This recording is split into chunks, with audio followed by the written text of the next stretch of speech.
Aku tiba di negeri Baka. Ikut, ikut, ikut Tuhan Yesus. Ku tetap mendengar dan mengikutnya. Ikut, ikut, ikut Tuhan Yesus. Ya kemana juga ku mengikutnya. Ku mau berjalan dengan juru selamatku.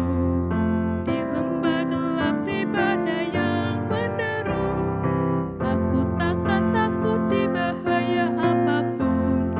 Bila ku dibimbing tangan Tuhanku. Ikut, ikut, ikut Tuhan Yesus. Ku tetap mendengar dan mengikutnya. Ikut, ikut, ikut Tuhan Yesus. Ya kemana juga ku mengikutnya.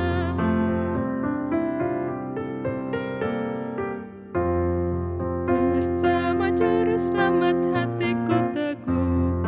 Di lembah dan bukit yang perlu ku tempuh, Tuhanku membimbing aku pada jalannya, yang menuju rumah Allah yang bakal. Ikut, ikut, ikut Tuhan Yesus. Ku tetap mendengar dan mengikutnya. Ikut, ikut, ikut Tuhan Yesus. Ya kemana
Bapak, Ibu, Saudara, pada bulan Februari 2020 yang lalu, dalam media-media sosial sempat viral sebuah berita mengenai kematian salah satu pejuang garda depan melawan COVID-19, yaitu Dr. Li Wenliang. Dokter spesialis mata dari Rumah Sakit Pusat Wuhan ini merupakan satu dari 8 orang yang pertama kali mencetuskan peringatan mengenai bahaya virus corona jenis baru ini. Ketika Dr. Li memberikan tanda bahaya di bulan Desember 2019 yang lalu, beliau sempat mendapat teguran keras dari polisi karena dianggap menyebarkan berita yang menggelisahkan di internet. Meski demikian, Dr. Li tetap berjuang dan mengabdikan kehidupannya untuk merawat pasien-pasien yang terinfeksi virus corona.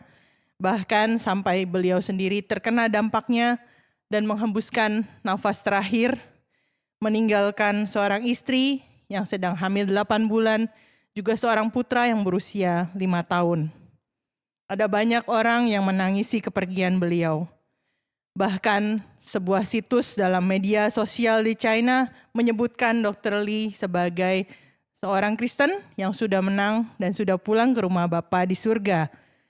Namun sayangnya fakta ini belum dapat dikonfirmasi dengan pasti. Nah, Bapak Ibu Saudara, terlepas dari perdebatan publik mengenai kepercayaan Dr. Li, tetap kita bisa melihat ada satu keberanian dalam menjalani hidup. Dr. Li tetap berani menyuarakan kebenaran meskipun dia mendapatkan tekanan. Dan beliau juga tetap berjuang menghidupi perannya sebagai pelayan masyarakat yang memberikan pelayanan kesehatan sampai akhir hayatnya. Bapak Ibu, di dalam situasi yang tidak menentu seperti ini, saat kematian begitu membayangi dunia, tentu kita semua butuh keberanian untuk bisa menjalani hidup ini. Bahkan bukan hanya sekedar hidup untuk bertahan hidup, namun menjalani hidup yang penuh makna dan bisa berdampak bagi sesama.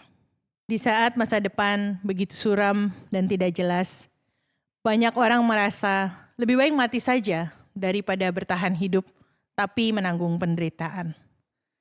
Perasaan yang seperti ini juga menggambarkan bagaimana murid-murid Yesus pada malam itu di dalam bacaan Injil kita hari ini merasa galau, merasa sedih.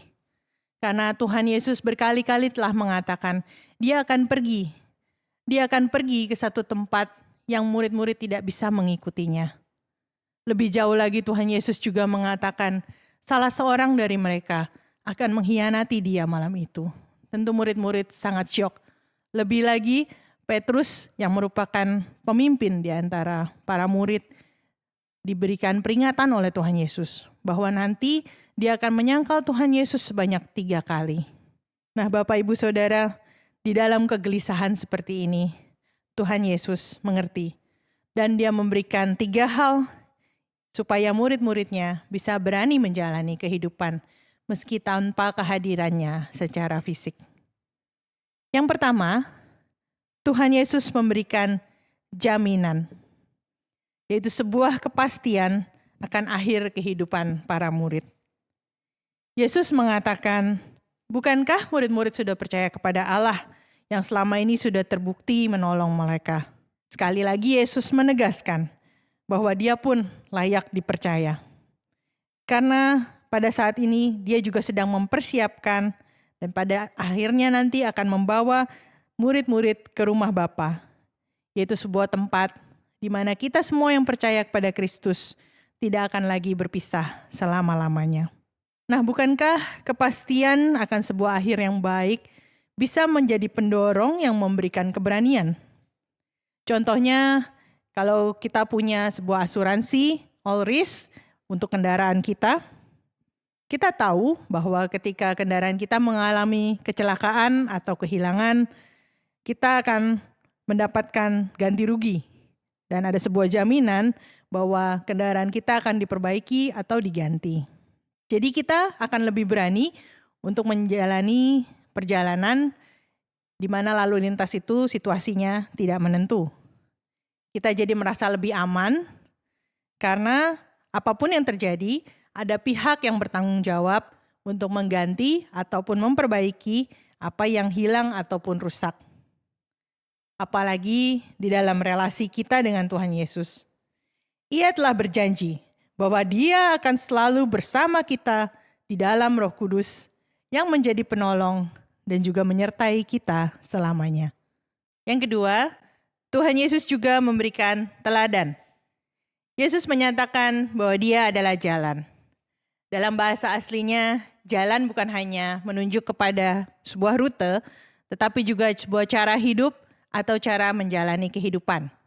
Yesus ingin agar murid-muridnya mengikuti cara hidupnya. Bukankah Dia sendiri juga adalah sang kebenaran dan kehidupan yang sejati? Pada malam itu, sebenarnya Yesus sendiri membutuhkan dukungan juga penguatan. Karena sebentar lagi Dia akan menanggung siksaan salib dan juga pergumulan yang begitu berat. Namun di dalam kasih-Nya, Dia bisa mengerti perasaan murid-muridnya. Malah Dia menghibur murid-muridnya dan memberikan kata-kata yang menguatkan ini.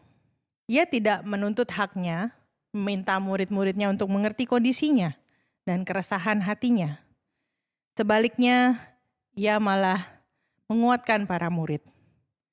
Inilah teladan Kristus yang tidak pernah mementingkan dirinya sendiri, yang melepaskan haknya dan mengasihi orang lain, meskipun Dia sendiri berada dalam penderitaan. Nah, inilah cara hidup yang Tuhan Yesus inginkan dari kita sebagai murid-murid-Nya. Yang ketiga dan yang terakhir, Tuhan Yesus memberikan kita pekerjaan. Kita percaya bahwa melalui pekerjaan sehari-hari, Allah turut berkarya di dalamnya.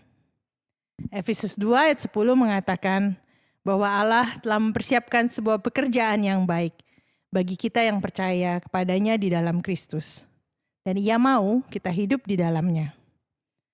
Lewat kesetiaan, tanggung jawab, dan kualitas yang baik dalam mengerjakan pekerjaan, kita bisa memberitakan kabar Injil Kristus kepada dunia. Apapun bentuk pekerjaan kita. Meski apa yang kita lakukan terlihat kecil dan sederhana, namun jika kita melakukannya bersama dengan Tuhan, Ia akan memakainya menjadi sesuatu yang pekerjaan yang besar, yang bisa menjadi dampak yang besar juga buat banyak orang.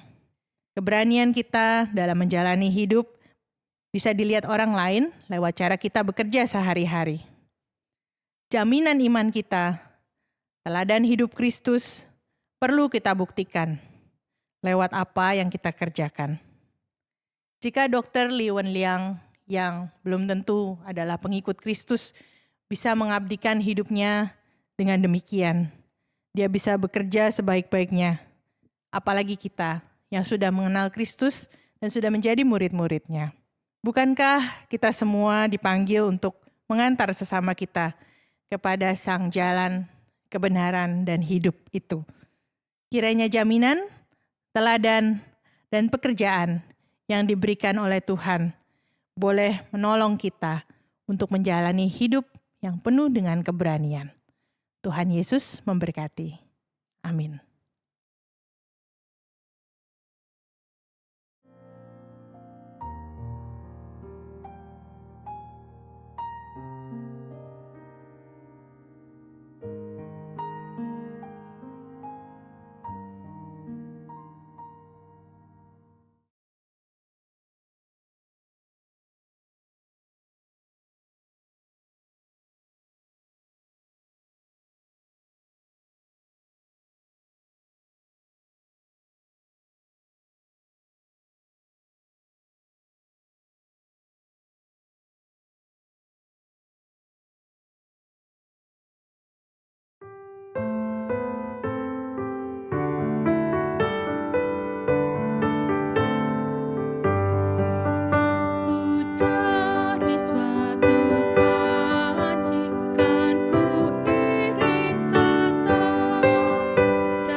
Bapak, Ibu, dan Saudara, marilah kita melanjutkan kehidupan ini dengan penuh keberanian.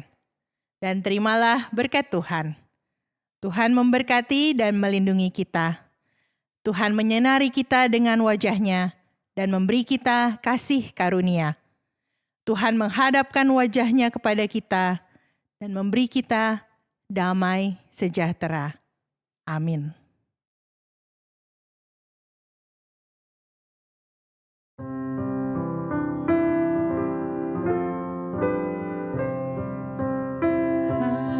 Haleluya, haleluya, haleluya, haleluya, haleluya.